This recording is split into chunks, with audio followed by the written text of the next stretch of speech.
He is worshipped as a god, yet he sits upon a throne that is more prison than seat. He united terror, yet his empire bleeds every day.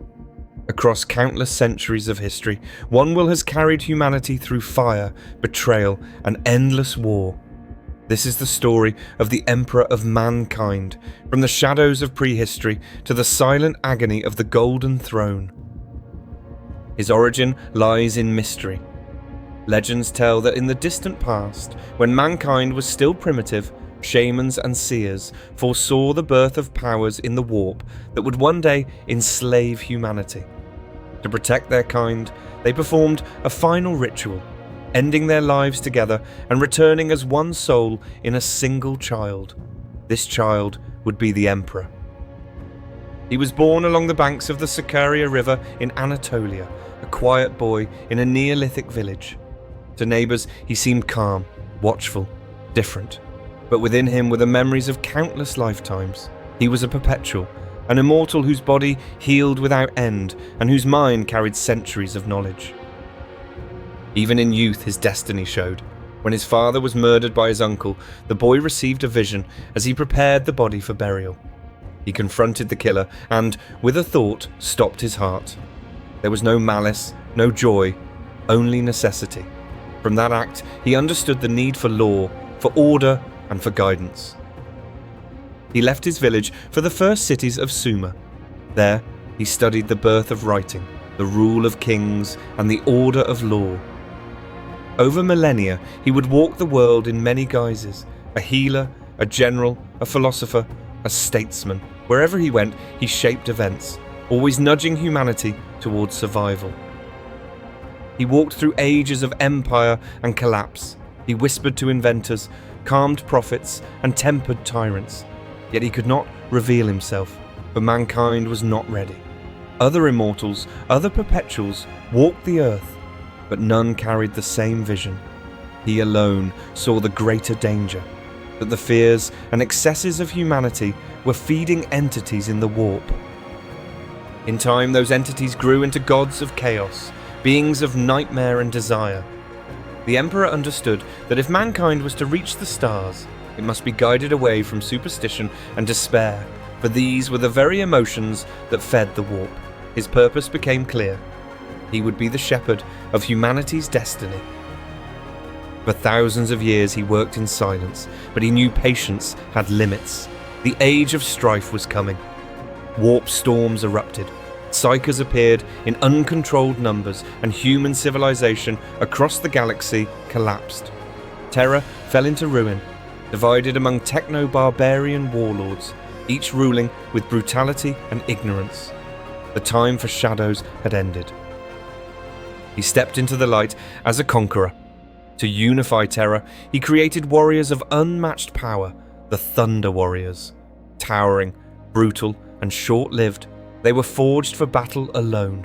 With their might, he shattered the tyrants of old Earth, broke their fortresses, and brought order where only ruin had stood. The unification wars raged for decades. At Mount Ararat, the final battle was fought. The Emperor emerged victorious, and Terra was united beneath a single banner. But the Thunder Warriors who had delivered this victory were too unstable, too violent to be part of the future he envisioned. They were culled, remembered only as a necessary sacrifice. With Terra united, he sought alliance beyond. On Mars the Mechanicum, keepers of ancient technology bowed to him in the Treaty of Mars. Their forges and shipyards would serve the dream of a greater empire. With Terra and Mars as twin pillars, the Emperor looked outward. He would not merely unite Earth, he would unite the stars. In hidden vaults beneath his palace, he pursued the most ambitious project of all. Using his own genetic essence, he created 20 sons, each a Primarch, generals, philosophers, and leaders who would embody the strengths of humanity. But the gods of chaos struck, and the infants were scattered across the galaxy before he could raise them. Though the Primarchs were lost, their genetic material survived. From it, he crafted the Legiones Astartes, the Space Marines, superhuman warriors who would be the core of his armies. With them, and with the psychic beacon of the Astronomicon to guide travel through the warp, he launched the Great Crusade to reunite humanity. The crusade rolled across the galaxy.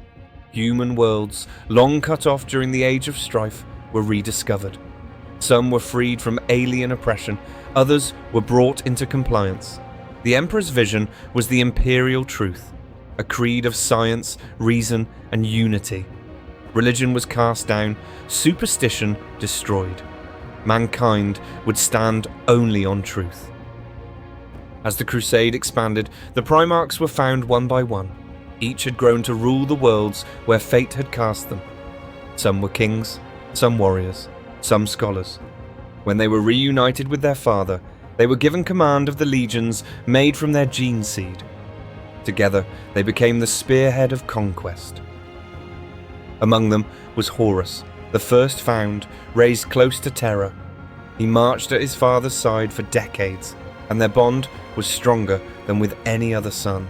Horus became the favoured child, the exemplar of loyalty and brilliance.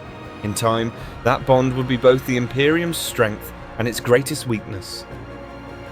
The Great Crusade reached its height at Ulanor, where the largest Orc empire yet known was destroyed. In the triumph, the Emperor chose his moment. He named Horus Warmaster, commander of the Crusade in his stead, while he returned to Terra. There, he pursued his secret project, a human-built webway, a network of safe roads outside the warp. The webway project required his full attention. At its heart was the Golden Throne, a machine of forgotten power that could anchor the gateway. If it succeeded, mankind would no longer need to risk the warp, but his absence from the Crusade stirred unease.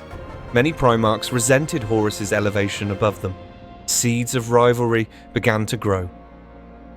Another source of division was the question of psychic power. Sorcery had long tempted mankind, but also led many into the grip of chaos. At the Council of Nicaea, the Primarchs gathered to debate. Magnus the Red, master of psychic knowledge, argued for study and control. Leman Russ, Wolf King of Fenris, and Mortarion, Lord of Death, demanded a ban. The Emperor's judgment was clear. Sorcery would be outlawed, for it invited corruption, while psychers necessary for survival would be tightly controlled. The Librarius of the Space Marine Legions was closed. Magnus accepted the ruling outwardly, but in secret he defied it, continuing his pursuit of forbidden knowledge. His defiance would soon bring ruin. Not all sons were loyal in spirit. Lorgar, Primarch of the Wordbearers, yearned for faith. He saw his father as divine, but the Emperor forbade worship. At Monarchia, the Emperor ordered Lorgar's perfect city burned by the Ultramarines. Forced to kneel in shame, Lorgar's faith curdled into bitterness, and he began seeking gods elsewhere. On a secret pilgrimage, Lorgar found the truth he desired. The Chaos Gods welcomed him, feeding his need for worship and certainty. In their service, he led his legion astray, and he became the first Primarch to fall. Through his agents, he began to sow doubt and temptation among his brothers. His greatest target was Horus. Horus, the favoured son, was proud and ambitious. When wounded by a cursed blade on the moon of Davin, he lay dying. Lorgar's servants offered him to the powers of chaos. In visions, they showed him a future where the Emperor would abandon his sons and claim godhood. Believing this lie, Horus gave himself to the ruinous powers. His corruption was slow and deliberate. Horus gathered allies among the Primarchs who shared his pride or grievances. Some, like Fulgrim and Angron, were easily swayed. Others were manipulated through guile and betrayal. By the time the truth was clear, nearly half the legions had turned, and the galaxy stood on the edge of civil war. The Horus Heresy began with blood. At Istvan III, Horus purged his own legion, using loyalists as bait while he embraced chaos openly. At Istvan V, the betrayal deepened. Loyal legions sent to confront him were massacred by supposed allies. The truth could no longer be denied. A war for the soul of humanity had begun.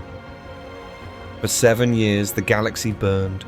Brother fought brother. Worlds were consumed and billions died. Horus marched on terror itself, bringing with him the traitor legions. the corrupted Mechanicum, and hosts of demons, the Emperor, still bound to the golden throne by the failing webway, could no longer remain apart. The final battle approached. The Siege of Terra was the most desperate war humanity had ever faced. The traitors bombarded the palace, their armies clawing at its walls. Loyalist legions, shattered but unbroken, held every hall and tower. Custodians and Sisters of Silence fought beside Astartes. The world itself shook under the fury of the assault. In the height of the siege, Horus lowered the shields of his flagship, the Vengeful Spirit. It was an invitation, a challenge his father could not ignore. The Emperor gathered a chosen few and teleported aboard the ship. Among them was Sanguinius, the angelic primarch of the Blood Angels, whose fate would become legend. Sanguinius faced Horus first. The angel fought with all his might, but was struck down. His sacrifice, however, left a weakness in Horus's defences. When the Emperor entered the chamber, father and son met in a duel that would decide the future of mankind. Horus was swollen with the power of all four Chaos gods, a being of monstrous strength. The Emperor still loved him, and at first he held back, unwilling to destroy the son he cherished. But when Horus slew a loyal custodian with casual cruelty, the Emperor's restraint ended. He unleashed the full force of his power. With a single strike, he obliterated Horus's soul, burning it from existence so that not even the gods could restore him. Victory came at a terrible cost.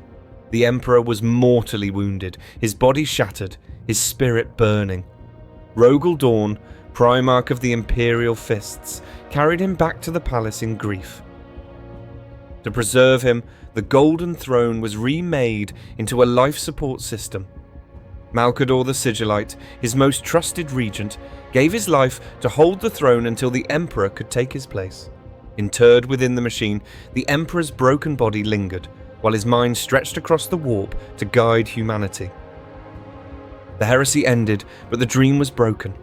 Half the legions were gone, the galaxy scarred.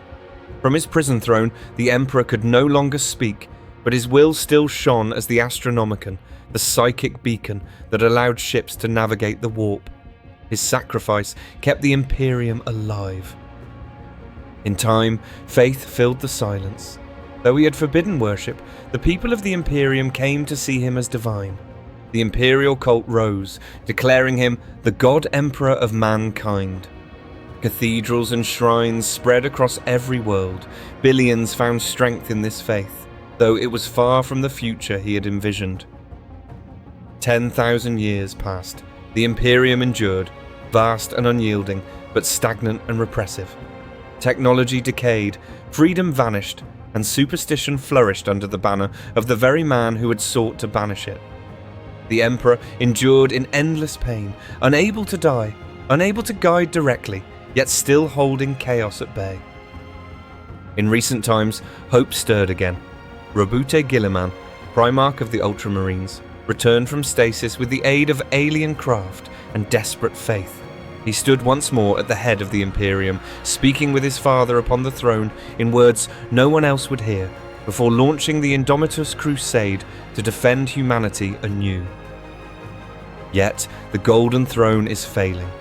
The Mechanicum no longer understands its workings, and its power stutters. Should it fail completely, the Astronomicon would go dark, and the Imperium would fracture. The Emperor's body, already decayed beyond recognition, might finally die, and his spirit could gutter out like a candle in the storm. The Emperor remains both saviour and prisoner.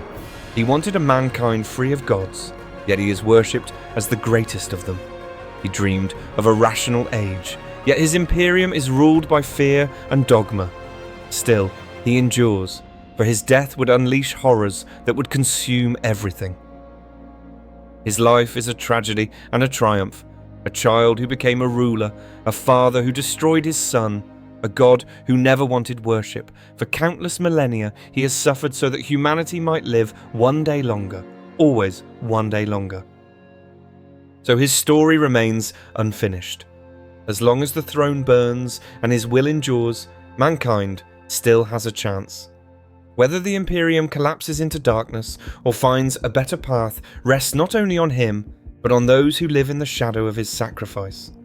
The Emperor waits, silent, eternal, enduring.